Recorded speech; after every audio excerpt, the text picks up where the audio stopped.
Trabajé 6 noches en el manicomio Blackwood.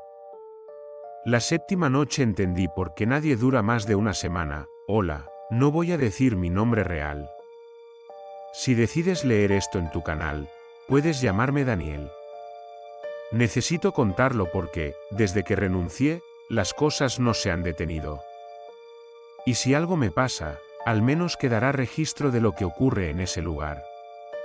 Hace 3 meses acepté un trabajo como guardia nocturno en el antiguo manicomio Blackwood. Está a las afueras de la ciudad, rodeado de bosque y neblina constante. El edificio es de piedra oscura, ventanas altas con barrotes y una torre central donde antes estaba el reloj. Que lleva detenido décadas, nadie quería ese turno. Yo sí, pagaban el doble por trabajar de 11 de la noche a 7 de la mañana. Mi tarea era sencilla: vigilar pasillos, asegurar puertas, revisar cámaras y reportar cualquier incidente. Los pacientes están en ala norte y ala este, me dijo el administrador. El ala sur está clausurada. No entre ahí bajo ninguna circunstancia. Me dieron un uniforme, una linterna, un radio. Y un sobre. Ábralo cuando esté solo, me dijo la secretaria sin mirarme a los ojos. Pensé que serían instrucciones normales. No lo eran. Mi primera noche, cuando el turno cambió y el hospital quedó en silencio, me senté en la pequeña oficina de seguridad junto a la entrada principal. Afuera, la lluvia golpeaba los ventanales. Abrí el sobre. Dentro había una hoja mecanografiada. En la parte superior decía: reglas para el turno nocturno, lea con atención. Su vida depende de ello. Recuerdo que sonreí. Pensé que era una broma pesada. Dejé de sonreír al terminar de leer. No responda a ningún paciente que lo llame por su nombre después de las 2:17 de la madrugada. Si escucha pasos corriendo en el ala sur, permanezca donde está y apague la linterna durante exactamente 60 segundos. A las 3:33 de la madrugada, todas las cámaras del ala este mostrarán estática durante 1 minuto. No mire fijamente la pantalla. Si ve a un paciente parado frente a una pared durante más de 10 minutos, no lo toque. Notifique por radio y aléjese. Nunca acepte objetos que le ofrezcan los pacientes, incluso si son personales. Si encuentra una puerta roja en un pasillo donde no debería existir, no la abra. Si oye su propia voz llamándolo desde un cuarto vacío, abandone el área inmediatamente. El paciente de la habitación 312 no debe salir bajo ninguna circunstancia. Si lo ve fuera de su habitación, no es él. Si a las 4:44 de la madrugada escucha que alguien susurra detrás de usted, no se gire. Si llega a la regla 10, significa que aún sigue con vida. Sentí un frío en la espalda. Me dije que era teatro interno del personal para asustar a los nuevos. Nada más, guardé la hoja en el bolsillo y comencé mi primera ronda. El ala norte estaba tranquila. Algunos pacientes dormían, otros murmuraban en la oscuridad.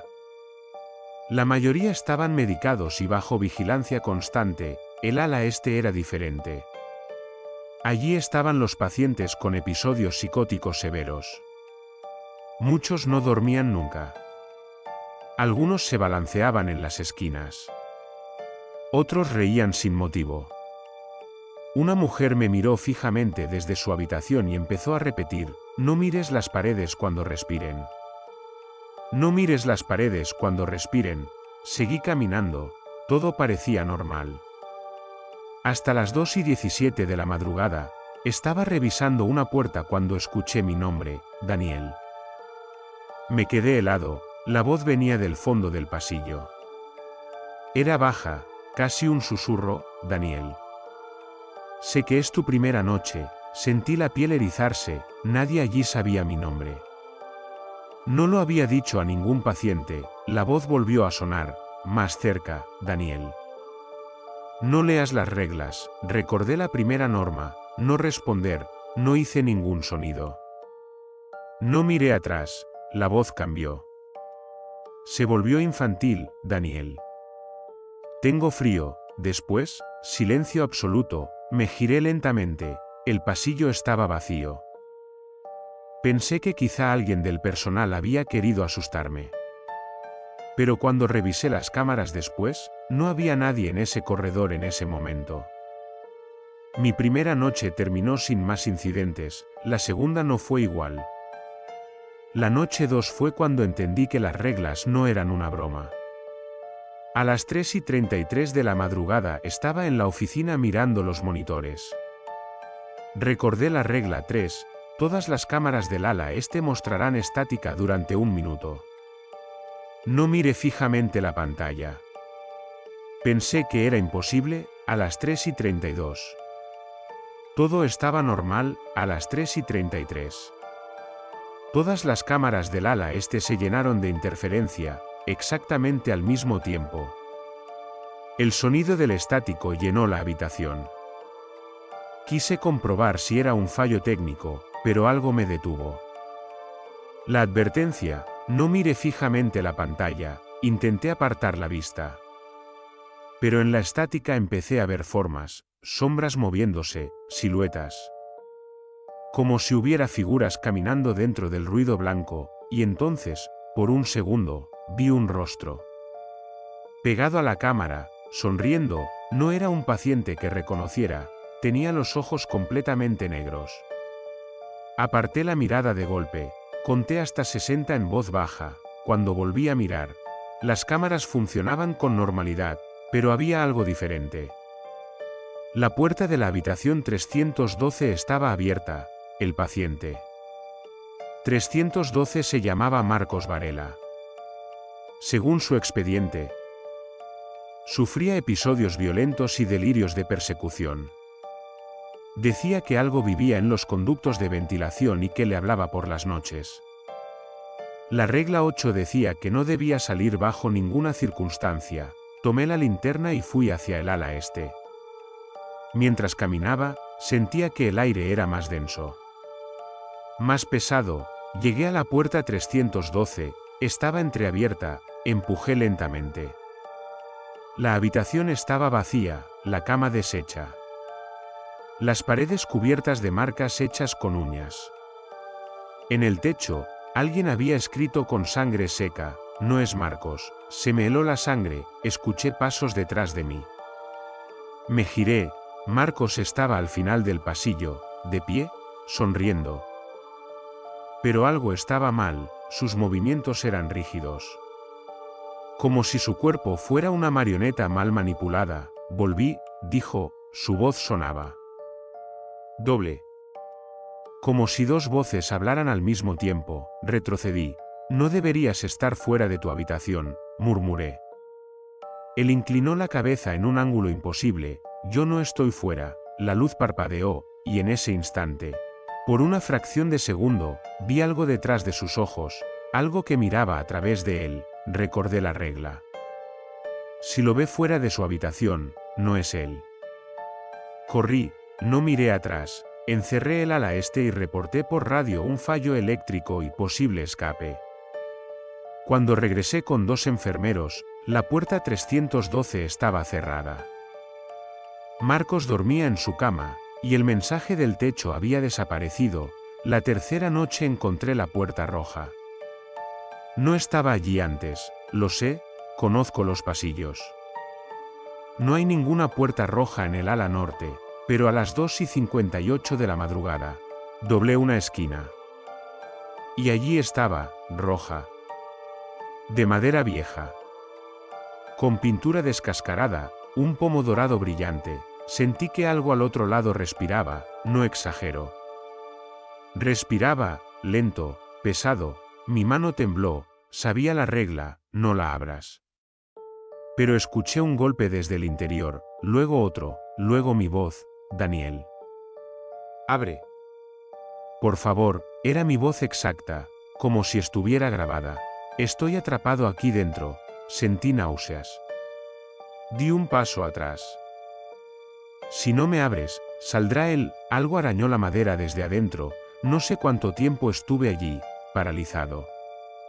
Hasta que recordé la regla 7, Si oye su propia voz llamándolo desde un cuarto vacío, abandone el área inmediatamente. No pensé más, me di la vuelta y corrí, cuando volví al día siguiente. La puerta no existía. A partir de la cuarta noche, los pacientes comenzaron a comportarse diferente. Me miraban. Todos, incluso los sedados, como si supieran algo que yo no. Una anciana en silla de ruedas me tomó la mano cuando pasé junto a ella. «Ya te vio», susurró. «¿Quién?» «El que camina cuando las cámaras no pueden mirar». Sentí un escalofrío. A las 4:44 de la madrugada esa misma noche, estaba cerrando una ventana cuando escuché un susurro detrás de mí, justo detrás de mi oreja: «Date la vuelta». Mi cuerpo reaccionó por instinto, quise girarme, pero la regla 9, no te gires, me quedé inmóvil. El susurro se convirtió en risa, luego en respiración, luego en un llanto infantil. Algo rozó mi cuello. Sentí dedos, conté mentalmente: 1, 2, 3, no sé cuánto tiempo pasó. Cuando el sonido cesó, salí corriendo hacia la oficina. En el espejo del baño vi algo que aún no logro olvidar. Había una marca en mi cuello, como si alguien hubiera apoyado la palma de una mano. Desde atrás, pero no había nadie. La quinta noche fue cuando entendí la verdad. No eran reglas para protegernos de los pacientes, eran reglas para protegernos de algo más. Revisando archivos antiguos en la oficina del director, encontré documentos de 1978. Ese año hubo un incendio en el ala sur, murieron 23 pacientes. El reporte decía que el fuego comenzó en una habitación sin causa aparente. Los sobrevivientes afirmaron que antes del incendio, algo caminaba por los pasillos por las noches. Un psiquiatra escribió en sus notas privadas: el edificio parece desarrollar conciencia durante la madrugada. Los pacientes más sensibles reaccionan antes que el personal. Lo llaman el vigilante. Dicen que toma forma cuando no es observado. Tomar forma cuando no es observado, las cámaras con estática, la puerta roja, la voz, todo encajaba. Algo en el manicomio necesitaba que no lo miraran para existir, y las reglas eran intentos desesperados por limitar su manifestación. Pero entonces llegué a una última hoja en el archivo, una regla que no estaba en mi lista: 11. Si comprende la naturaleza del vigilante, ya es demasiado tarde. La sexta noche, todo salió mal. A las 3:33 de la madrugada, las cámaras mostraron estática. Pero esta vez no solo en el ala este, en todas, la oficina quedó en silencio absoluto. Ni siquiera se escuchaba la lluvia. Entonces vi movimiento en el reflejo de la pantalla apagada, detrás de mí. No me giré, recordé la regla 9, pero esta vez no eran susurros, era respiración directa en mi nuca. Pesada, húmeda, sentí que algo enorme estaba de pie a mis espaldas. «Ya entiendes», dijo mi voz, y otra voz, más profunda, habló al mismo tiempo: «Ahora puedes verlo». Las luces se apagaron. La oficina quedó en oscuridad total, y en la negrura, lo vi, no con los ojos. Con la mente, una figura alta, desproporcionada, con extremidades demasiado largas. Su rostro era un hueco lleno de movimiento, como la estática de las cámaras. No tenía ojos. Pero sabía que me miraba, y comprendí algo horrible: no era que necesitara oscuridad. Necesitaba reconocimiento. Existía cuando alguien entendía que estaba allí. Yo lo había entendido. Por eso podía manifestarse completamente frente a mí. Las puertas del pasillo comenzaron a abrirse solas. Escuché a los pacientes gritar. El radio empezó a emitir voces superpuestas: «Míralo, no lo mires. Déjalo entrar, corre». Intenté alcanzar la puerta de salida, pero el pasillo se alargaba. Cada paso que daba, la salida se alejaba más. El vigilante caminaba detrás de mí. No escuchaba sus pasos. Solo sentía que el espacio se doblaba a su alrededor. De repente, Todas las puertas se abrieron al mismo tiempo. Y los pacientes salieron, pero no corrían, no gritaban, caminaban hacia mí, con los ojos negros. Como el rostro que vi en la estática, Marcos estaba entre ellos, sonreía. «Ya no estamos solos», dijo con voz doble. Comprendí que el vigilante no poseía, habitaba. Usaba los cuerpos como ventanas, y esa noche quería uno nuevo, el mío. Corrí hacia el ala sur, la clausurada. No sé por qué, tal vez porque era el origen, empujé las puertas de emergencia. Dentro, el olor a humo viejo aún impregnaba el aire, las paredes estaban quemadas, las habitaciones, destruidas. Y al final del corredor, la puerta roja, esperándome, se abrió sola. Dentro no había habitación. Había oscuridad infinita, y dentro de esa oscuridad, movimiento. Sentí que si entraba, desaparecería. Pero detrás de mí, los pacientes avanzaban, y el vigilante llenaba el pasillo con su presencia. Entonces entendí la última parte, la regla 10, si llega a la regla 10. Significa que aún sigue con vida. Yo estaba en la 11, ya era demasiado tarde. En lugar de entrar en la puerta roja, me giré, y lo miré. Por primera vez, directamente. El mundo se distorsionó, su forma se solidificó, como si mi mirada lo anclara, gritó, no con sonido. Con vibración, las paredes se agrietaron, las luces explotaron. Y durante un segundo sentí que su existencia dependía de mi atención, así que hice lo único que se me ocurrió. Cerré los ojos, y me dejé caer. Desperté afuera, en el estacionamiento, amanecía. El edificio estaba intacto, silencioso, como si nada hubiera ocurrido. El administrador me dijo que me encontraron inconsciente cerca de la entrada, que hubo una falla eléctrica general, que ningún paciente salió de su habitación. Pero cuando fui a devolver el uniforme, noté algo, en el bolsillo ya no estaba la lista. En su lugar había otra hoja, con una sola frase escrita a mano: «Gracias por mirar». Renuncié ese mismo día. Han pasado semanas, pero cada noche, a las 3:33 de la madrugada, mi televisor pierde señal durante exactamente un minuto, y en la estática, a veces veo un pasillo. El pasillo del manicomio, con una figura al fondo, esperando, y anoche vi algo diferente. La cámara apuntaba hacia la oficina de seguridad, y en la silla, había alguien sentado, de espaldas.